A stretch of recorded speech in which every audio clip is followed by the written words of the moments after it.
प्यारे मसीह विश्वासियों, मैं फादर अविनाश मिंज प्रतिदिन बाइबल पाठ एवं चिंतन में आपका हार्दिक अभिनंदन करता हूं। बाइबल पाठ में बढ़ने से पहले मैं आपसे विशेष रिक्वेस्ट करता हूं कि यदि आपने अभी तक मेरा चैनल सब्सक्राइब नहीं किया है तो कृपया सब्सक्राइब करें और अपने दोस्तों एवं रिश्तेदारों के पास शेयर जरूर करें। वीडियो पर कमेंट करें ताकि उसमें सुधार ला सकूं। तो चलिए आज के बाइबल पाठ की ओर बढ़ें। प्रस्तुत है 21 फरवरी 2021 के बाइबल पाठ अर्थात 40 का पहला इतवार। पहला पाठ उत्पत्ति ग्रंथ अध्याय 9 पद संख्या 8 से 15 तक से लिया गया है। पाठ का मूल वाक्य है, ईश्वर मनुष्य के लिए अपना विधान घोषित करता है। जल प्रलय के पश्चात ईश्वर ने नूह और उसके पुत्रों से कहा, देखो मैं तुम्हारे और तुम्हारे वंशजों के लिए अपना विधान ठहराता हूँ, और जो प्राणी तुम्हारे चारों ओर विद्यमान हैं अर्थात पक्षी, चौपाए और सब जंगली जानवर जो कुछ जहाज से निकला है, और पृथ्वी भर के सब पशु, उन प्राणियों के लिए भी मैं तुम्हारे लिए यह विधान ठहराता हूँ। कोई भी प्राणी जल प्रलय से फिर नष्ट नहीं होगा, और फिर कभी पृथ्वी को कोई जल प्रलय उजाड़ नहीं बनाएगा। ईश्वर ने यह भी कहा, मैं तुम्हारे लिए, तुम्हारे साथ रहने वाले सभी प्राणियों के लिए और आने वाली पीढ़ियों के लिए जो विधान ठहराता हूँ, इसका चिन्ह यह होगा, मैं बादलों के बीच अपना इंद्रधनुष रख देता हूँ। वह पृथ्वी के लिए ठहराए हुए मेरे विधान का चिन्ह होगा। जब मैं पृथ्वी के ऊपर बादल एकत्र कर लूँगा और बादलों के बीच वह इंद्रधनुष दिखाई देगा, तब मैं तुम्हारे लिए और सब प्राणियों के लिए ठहराए हुए अपने विधान को याद करूँगा, और फिर कभी जल प्रलय सभी शरीरधारियों का विनाश नहीं करेगा। यह प्रभु की वाणी है। और आज का दूसरा पाठ संत पेतरुस के पहले पत्र अध्याय 3 पद संख्या 18 से लेकर 22 तक से लिया गया है। पाठ का मूल वाक्य है, बपतिस्मा का जल हमें हमारे पापों से मुक्त कर देता है। मसीह एक बार पापों के प्रायश्चित के लिए मर गए, धर्मी अधर्मियों के लिए मर गए, जिससे वह हम लोगों को ईश्वर के पास ले जाएं। वह शरीर की दृष्टि से तो मारे गए, किंतु आत्मा की दृष्टि से जिलाए गए। इसी स्थिति में वह कैदी आत्माओं को मुक्ति का संदेश सुनाने गए। उन लोगों ने बहुत पहले ईश्वर के विरुद्ध विद्रोह किया था। जब वह धैर्यपूर्वक प्रतीक्षा कर रहा था और नूह का जहाज बन रहा था, उस जहाज में थोड़े ही अर्थात 8 प्राणी जल से बच गए थे। यह बपतिस्मा का प्रतीक है जो अब आप लोगों को बचाता है। बपतिस्मा का अर्थ शरीर का मैल धो डालना नहीं है, बल्कि शुद्ध हृदय से अपने को ईश्वर के प्रति समर्पित करना है। वह बपतिस्मा यीशु मसीह के पुनरुत्थान द्वारा हमें बचाता है। यीशु स्वर्ग गए और ईश्वर के दाहिने विराजमान होकर स्वर्ग के सभी दूतों पर शासन करते हैं। यह प्रभु की वाणी है। और आज का सुसमाचार पाठ संत मार्कुस के अनुसार अध्याय 1 पद संख्या 12 से लेकर 15 तक से लिया गया है। पाठ का मूल वाक्य है, शैतान उनकी परीक्षा लेता था और स्वर्गदूत उनकी सेवा करते थे।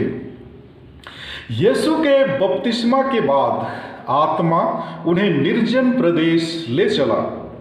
यीशु 40 दिन वहाँ रहे और शैतान ने उनकी परीक्षा ली। वह बनैले पशुओं के साथ रहते थे और स्वर्गदूत उनकी सेवा करते थे। यूहन्ना के गिरफ्तार हो जाने के बाद यीशु गलीलिया आए और यह कहकर सुसमाचार का प्रचार करने लगे, समय पूरा हो चुका है, ईश्वर का राज्य निकट आ गया है, पश्चाताप करो और सुसमाचार में विश्वास करो। यह प्रभु का पवित्र सुसमाचार है। प्यारे मसीह विश्वासियों, जब संसार में बुराइयां बढ़ने लगीं, लोग सिर्फ अपने स्वार्थ की सोचने लगे, अपने सृष्टिकर्ता को भूलकर देवी देवताओं की उपासना करने लगे। तब ईश्वर को अपने द्वारा निर्मित मानव के प्रति खेद प्रकट करना पड़ा और जल प्रलय भेजकर संपूर्ण सृष्टि को नष्ट कर दिया। जल प्रलय के बाद जब नूह अपने नाव से बाहर आया तो उसने ईश्वर को धन्यवाद का बलि चढ़ाया। जल प्रलय में 8 व्यक्तियों को छोड़कर संपूर्ण मानव जाति नष्ट हो गया था। इस प्रकार ईश्वर ने आदम की संतान को, जो पापी बन गई थी, जल प्रलय के द्वारा नष्ट करके नोवा के द्वारा एक नई मानव जाति को उत्पन्न किया।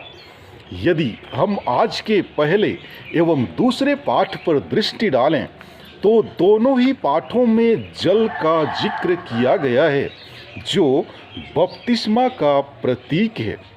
जी हाँ, जल प्रलय में नोवा के परिवार का बच जाना बपतिस्मा जल से मुक्ति पाने वालों का प्रतीक है। चालीसा काल बपतिस्मा संस्कार के रहस्य को और अधिक गहराई से समझने का समय है। बपतिस्मा संस्कार ग्रहण कर पाना हम मसीहियों के लिए ईश्वर की महानतम कृपा है। इसके द्वारा हमें ईश्वरीय जीवन मिलता है। हम एक नई सृष्टि बनकर ईश्वर के राज्य में प्रवेश करते तथा ख्रिस्त के अंग बन जाते हैं। आज के दूसरे पाठ के माध्यम से संत पेतरुस बताते हैं कि बपतिस्मा का अर्थ शरीर का मैल धो डालना नहीं है, बल्कि शुद्ध हृदय से अपने को ईश्वर के प्रति समर्पित करना है। अतः बपतिस्मा पाकर हम ईश्वर को ग्राह्य बन गए हैं। हमें ख्याल रखना है कि हम ईश्वर को समर्पित किए हुए मनुष्य हैं, इसलिए उसी के अनुरूप हम अपना जीवन बिताएं। और आज के सुसमाचार पाठ से हमें ज्ञात होता है कि मरुभूमि में शैतान की परीक्षा पर विजय पाकर और पवित्र आत्मा से शक्ति संपन्न होकर यीशु सुसमाचार सुनाने निकले। उनका पहला उपदेश था, समय पूरा हो चुका है, ईश्वर का राज्य निकट आ गया है, पश्चाताप करो और सुसमाचार में विश्वास करो। प्यारे मसीही विश्वासियों, नबियों ने इस्राएल और यूदा के देशों को चेतावनी दी थी कि वहाँ व्याप्त विभिन्न प्रकार की बुराइयों के कारण उनका नाश होगा और वे लोग निर्वासित हो जाएंगे।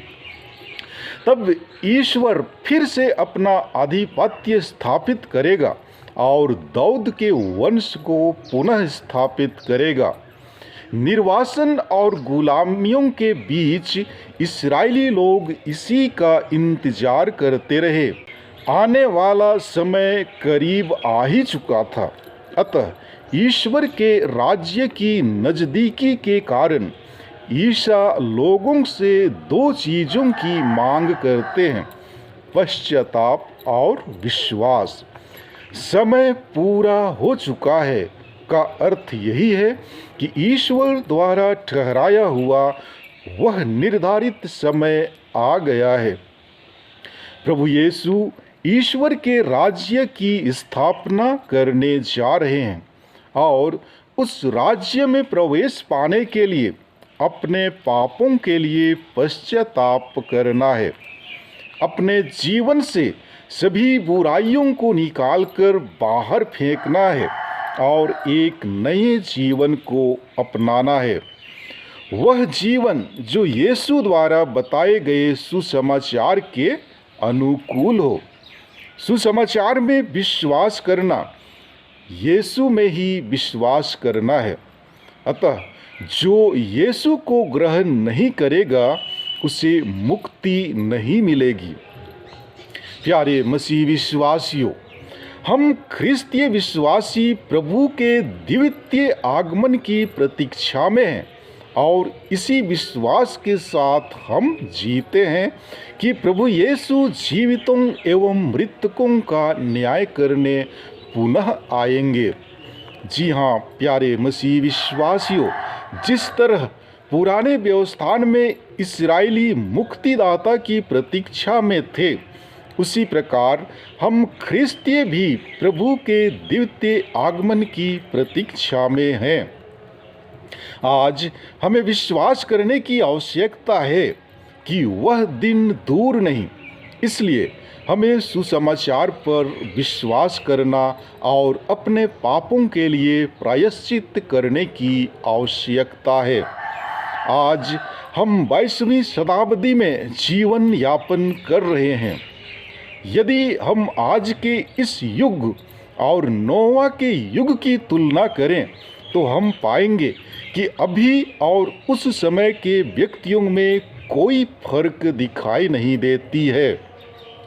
जी हाँ, जिस प्रकार नोवा के युग में पृथ्वी पर मनुष्यों की दुष्टता बहुत बढ़ गई थी, उनके मन में निरंतर बुरे विचार और बुरी प्रवृत्तियां उत्पन्न होती थी, उसी प्रकार इस युग में भी देखा जा सकता है। प्रभु ईश्वर आज भी खेद प्रकट करते होंगे कि इस युग के मनुष्यों का क्या करें, लेकिन धन्य है हम जो इस युग में जन्म लिए हैं। यदि नोवा के युग में जन्मे होते तो शायद जल प्रलय में डूब मरते। प्यारे मसीह विश्वासियों, संत मत्ती के सुसमाचार अध्याय 24 पद संख्या 35 से 39 तक में वचन कहता है कि आकाश और पृथ्वी टल जाएं तो टल जाएं, परंतु मेरे शब्द नहीं टल सकते। उस दिन और उस घड़ी के विषय में कोई नहीं जानता, ना तो स्वर्ग के दूत और न पुत्र, केवल पिता ही जानता है। जो नूह के दिनों में हुआ था वही मानव पुत्र के आगमन के समय होगा। जल प्रलय के पहले नूह के जहाज पर चढ़ने के दिन तक लोग खाते पीते और शादी ब्याह करते रहे, जब तक जल प्रलय नहीं आया और उसने सबको बहा नहीं दिया, तब तक किसी को इसका कुछ भी पता नहीं चला था। मानव पुत्र के आगमन के समय वैसा ही होगा। आगे पद संख्या 44 में प्रभु कहते हैं, इसलिए तुम लोग भी तैयार रहो, क्योंकि जिस घड़ी तुम उसके आने की नहीं सोचते, उसी घड़ी मानव पुत्र आएगा। प्यारे विश्वासियों, कलीसिया हमें प्रति वर्ष यह सुंदर अवसर प्रदान करती है कि हम अपने बुराइयों को त्यागें और एक पवित्र जीवन व्यतीत करें, लेकिन हम ध्यान नहीं देते हैं। बपतिस्मा संस्कार ग्रहण कर हम अपने आप को ख्रिस्त के अनुयायी मानते हैं, लेकिन क्या हम सचमुच प्रभु यीशु के अनुयायी हैं? बिल्कुल नहीं, क्योंकि यदि हम ख्रिस्त के सच्चे अनुयायी होते तो हमारे बीच में ईर्ष्या, द्वेष, घृणा, जातिवाद, भ्रष्टाचार जैसे कोई भी बुराइयां दिखाई नहीं देती। प्रार्थना करें कि वर्ष 2021 का 40वां काल मनुष्य जाति के लिए ईश्वरीय कृपा एवं वरदान का काल बने। आमीन।